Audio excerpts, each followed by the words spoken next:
তায়েফের ময়দানে পাথর বৃষ্টি আপনি শরীরে গ্রহণ করেছেন, উহুদের ময়দানে দমদম মুবারক হারিয়েছেন, রক্তে রঞ্জিত করে সারা জিন্দেগি যেই উম্মতের জন্য রব্বি হাবিলি উম্মতি উম্মতি বলে কেঁদেছেন, ওই খন্দক পাহাড়ের অপোজিট পাহাড়ে আপনি 3 দিন টানা 3 দিন সিজদায় পড়ে মা বাবা স্ত্রী পুত্র সবাইকে ভুলে গিয়ে একটি মাত্র শব্দ আমি আল্লাহর দরবারে বলেছেন,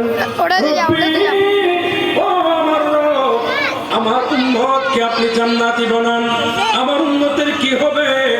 রব্বি হাবিলি উম্মতি উম্মতি বলে টানা 3 দিন যে উম্মতের জন্য আপনি সিজদায় ছিলেন, ওই উম্মত থেকে আপনি কোনো বিনিময় চান না। আমি আল্লাহ আপনার পক্ষ হয়ে উম্মতের কাছ থেকে একটা মাত্র বিনিময় চাচ্ছি, হাবিব আপনি জানিয়ে দেন ও আমার উম্মত, আল্লাহ চাই একটি মাত্র জিনিস, এটা হচ্ছে আমার আহলে বাইতের প্রতি মুহাব্বত ভালোবাসা।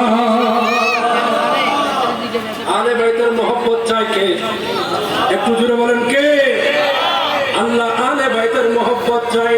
যে আহলে বাইতের মুহাব্বত আল্লাহ চাই, নবী চাই, ওই আহলে বাইতের সদস্য মা বোনদেরকে ঘর থেকে টেনে হিঁচড়ে ঘর থেকে বের করছে, কেউ ওড়না ধরে টান দিচ্ছে, নাউজুবিল্লাহ বলবেন না? এটা কারবালার ময়দানের দৃশ্য বলছি। কেউ ওড়না ধরে টান দেয়, কেউ কাপড় ধরে টান দেয়, কেউ চুল ধরে ঘর থেকে তাঁবু থেকে বের করে দিয়ে এক জায়গায় এদেরকে একত্রিত করে এজিদ বাহিনী দিয়ে চতুর্দিকে এদেরকে ঘেরাও করে এবার আনন্দ মিছিল করছে।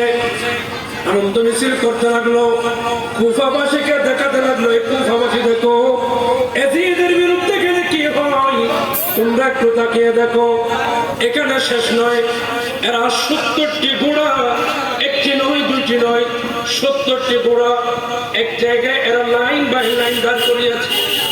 লাইন বাই লাইন দাঁড় করিয়ে সবাইকে বলেছে, এই যে নবী পরিবারের 72 জন লাশ একসাথে রয়েছে, সামনে সবার সামনে ইমাম হুসাইনের ওই দেহ মুবারক, এরপরে ইমাম হুসাইনের বাকি সদস্য, এই 72 জন সদস্যকে একসাথে শায়িত করে এই 72 জনের উপর দিয়ে একটা নয় দুইটা নয় 70টি ঘোড়া এরা চালিয়ে দেওয়ার নির্দেশ দিয়েছে। নাউজুবিল্লাহ। কত বড় জালেম, কত বড় নিষ্ঠুর হলে! ওনারা তো ইন্তেকাল করেছে, ওনারা তো শহীদ হয়ে গিয়েছে,